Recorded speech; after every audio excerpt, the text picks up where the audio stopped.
Hello everyone, কেমন আছেন সবাই? আশা করি সবাই আল্লাহর রহমতে অনেক ভালো আছেন। আপনাদের দোয়ায়ও আল্লাহর রহমতে আমি অনেক ভালো আছি। আজকে আপনাদের সাথে আমার অনেক কষ্টের একটা রান্নার ভিডিও শেয়ার করব আমি। এই ভিডিওটা করতে আমার অনেক বেশি কষ্ট হয়েছে। এতদিন আমি লাকসাম ছিলাম, তাই রান্না বান্না নিয়ে আমার তেমন কোনো কষ্ট হয়নি। আমি লাকসাম থাকা অবস্থায় বেশিরভাগ রান্না বান্না সুরাইয়াই করতো। আমি ফার্স্ট থেকে শুধু একটু হেল্প করতাম, তাই আমার তেমন একটা কষ্ট হয়নি। বাট এখন বাড়িতে আসার কারণে বেশিরভাগ রান্না বান্না আমাকেই করতে হবে। বাসার রান্নাঘরে সবকিছু সাজানো থাকলেও গ্রামে তার উল্টোটা, সবকিছু কেমন জানি ছড়িয়ে ছিটিয়ে থাকে। আজকে আমি সন্ধ্যার নাস্তার জন্য নুডলস বানাতে আসলাম। প্রতিদিন আমি নাস্তা বিকেল বেলায় বানিয়ে ফেলি, বাট আজকে একটু লেট হয়ে গেছে। রান্না করার জন্য আমি সকল উপকরণ চুলার ফাড়ে নিয়ে আসলাম। বাড়িতে বা লাকসাম যেখানেই থাকি না কেন, বেশিরভাগ সময় আমাদের সন্ধ্যার নাস্তায় নুডলস, পাস্তা বা রামেন থাকে। ইদানিং খুব গরম পড়তেছে, তাই আমার একেবারেই রান্না বান্না করতে ইচ্ছে করে না। তারপরেও খাওয়ার জন্য বাধ্য হয়ে করতে হয়। এই চুলাটা আজকে আমি আমার জন্য লাকসাম থেকে কিনে নিয়ে আসলাম। নতুন চুলায় আগুন দিবা, আগুন ধরবে কিনা সন্দেহ ছিল, তাই আমি খড়কুটোর মধ্যে একটু তেল দিয়ে দিলাম। যদিও প্রথমে একটু আগুন ধরছিল, কিছুক্ষণ পরে আগুনটা নিভে গেছিল।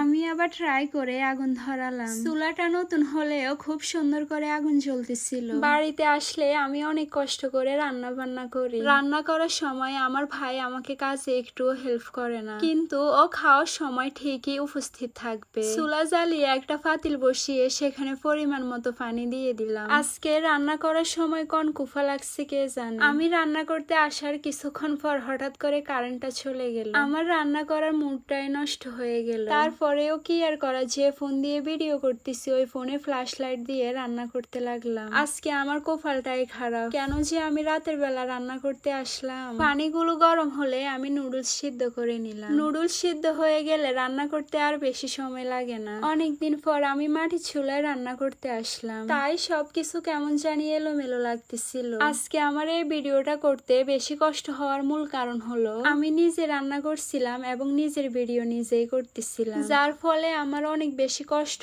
হয়েছিল এবং অনেক বেশি সময়ও লাগছিল। যে ফোন দিয়ে আমি ভিডিও করতেছিলাম ওই ফোনে ফ্ল্যাশ লাইট দিয়ে কিছুক্ষণ রান্না করার পর হঠাৎ করে ফ্ল্যাশ লাইটটাও বন্ধ হয়ে গেছে। পরবর্তীতে আমাকে অন্য ফোনে ফ্ল্যাশ লাইট দিয়ে বাকি রান্নাটা কমপ্লিট করতে হলো। কথা বলতে বলতে ফাইনালি আমার রান্নাটা কমপ্লিট হয়ে গেল। রান্নার পর আমি যতটুকু পারলাম চুলার ফাড়টা একটু সুন্দর করে গুছিয়ে রাখার চেষ্টা করলাম। আজকে আমার ভাগ্নিও আসছিল আমাদের বাড়িতে। আমার ভাগ্নি তো বসে আছে কখন আমার নুডলস রান্না শেষ হবে আর সে কখন খাবে। রান্না করার সময় আমার ভাইকে বললাম আমাকে একটু ভিডিও করে দিতে, কিন্তু সে আমার কোনো কথাই শুনলো না। সে তার বন্ধুদের সাথে আড্ডা দিতে বাহিরে চলে গেল। চুলার ফাড়ের কাজ কমপ্লিট করার পর আমি চলে আসলাম নুডলস খাইতে। আমি আমার জন্য, আমার ভাগ্নির জন্য একটু নিলাম, বাকিটা আমার ভাইয়ের জন্য রেখে দিলাম। আমাদের ঘরে সবাই ঝাল অনেক বেশি পছন্দ করে, তাই নুডলসে আমি অনেক বেশি ঝাল দিলাম। আমার আজকের ব্লগটাই পর্যন্তই। যারা যারা এখনো আমার পেজটি ফলো করেন নাই অবশ্যই ফলো করে দিবেন। আল্লাহ হাফেজ।